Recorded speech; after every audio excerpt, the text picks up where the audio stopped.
selfhood at its expense. But the obedience which the enemy demands of men is quite a different thing.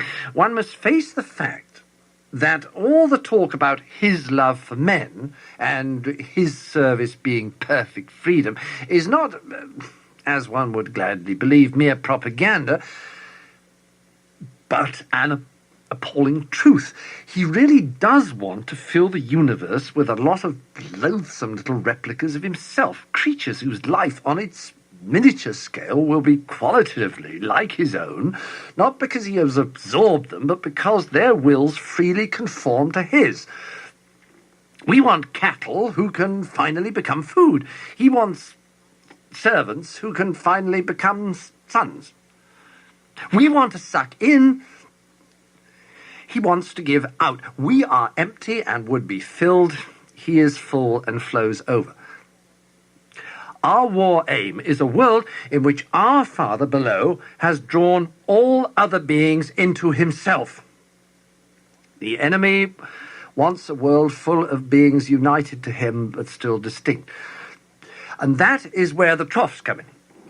You must have often wondered why the enemy does not make more use of his power to be sensibly present to human souls in any degree he chooses and at any moment. But you now see that the irresistible and the indisputable are the two weapons which the very nature of his scheme forbids him to use. Merely to override a human will, as his felt presence in any but the faintest and most mitigated degree would certainly do, would be for him useless. He cannot ravish, he can only woo. For his ignoble idea is to eat the cake and have it. The creatures are to be one with him, and yet themselves. Merely to cancel them or assimilate them would not serve. He is prepared to do a little overriding at the beginning. He will set them off with communications of his presence, which, though faint, seem great to them, with emotional sweetness and easy conquest over temptation. But he never allows this state of affairs to last long. Sooner or later he withdraws, if not in fact, at least from their conscious experience, all those supports and incentives. He leaves the creature to stand up on its own legs, to carry out from the will alone duties which have lost all relish. It is during such trough periods, much more than during the peak periods, that it is growing into the sort of creature he wants it to be. Hence, the prayers offered in the state of dryness are those which please him best. Well, we can drag our patients along by continual tempting because we design them only for the table. And the more their will is interfered with, the better. He cannot tempt to virtue as we do to vice. He wants them to learn to walk and must therefore take away his hand. And if only the will to walk is really there, he is pleased even with their stumbles. Do not be deceived.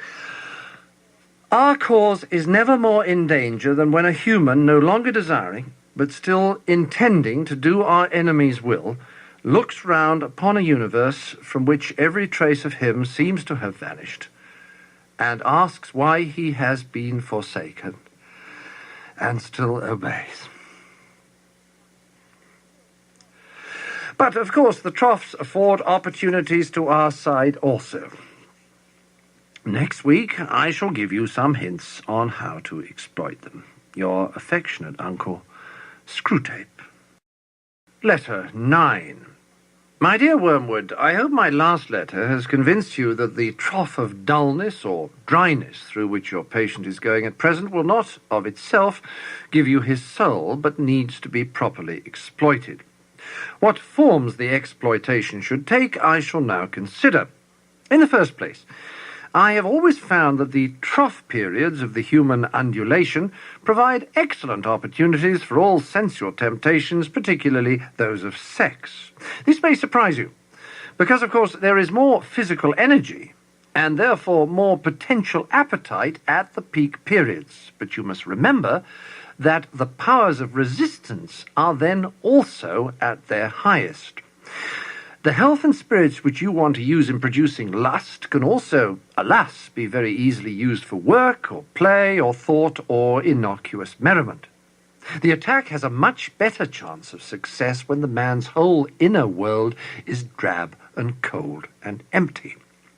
And it is also to be noted that the trough sexuality is subtly different in quality from that of the peak, much less likely to lead to the milk and water phenomenon which the humans call being in love, much more easily drawn into perversions, much less contaminated by those generous and imaginative and even spiritual concomitants which often render human sexuality so disappointing. It is the same with other desires of the flesh. You are much more likely to make your man a sound drunkard by pressing drink on him as an anodyne when he is dull and weary, than by encouraging him to use it as a means of merriment amongst his friends when he is happy and expansive.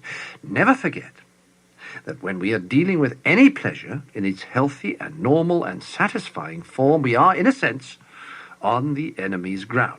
I know we have won many a soul through pleasure. All the same, it is his invention, not ours. He made the pleasures. All our research so far has not enabled us to produce one. All we can do is to encourage the humans to take the pleasures which our enemy has produced at times or in ways or in degrees which he has forbidden. Hence, we always try to work away from the natural condition of any pleasure to that in which it is least natural, least redolent of its maker, and least pleasurable. An ever-increasing craving for an ever-diminishing pleasure is the formula. It is more certain, and it's better style. To get the man's soul and give him nothing in return, that is what really gladdens our Father's heart. And the troughs are the time for beginning the process. But there is an even better way of exploiting the trough. I mean, through the patient's own thoughts about it. As always, the first step is to keep knowledge out of his mind. Do not let him suspect the law of undulation. Let him assume that the first ardours of his conversion might have been expected to last and ought to have lasted forever, and that his present dryness is an equally permanent condition. Having once got this misconception well fixed in his head, you may then proceed in various ways. It all depends on whether your man is of the desponding type, who can be tempted to despair, or of the wishful thinking type, who can be assured that all is well.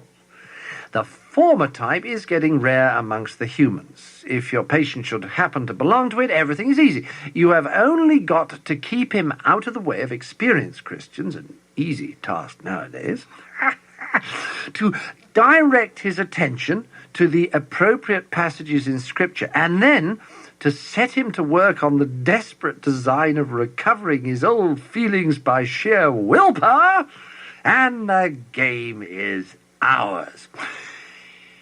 If he is of the more hopeful type, your job is to make him acquiesce in the present low temperature of his spirit and gradually become content with it, persuading himself that it is not so low after all.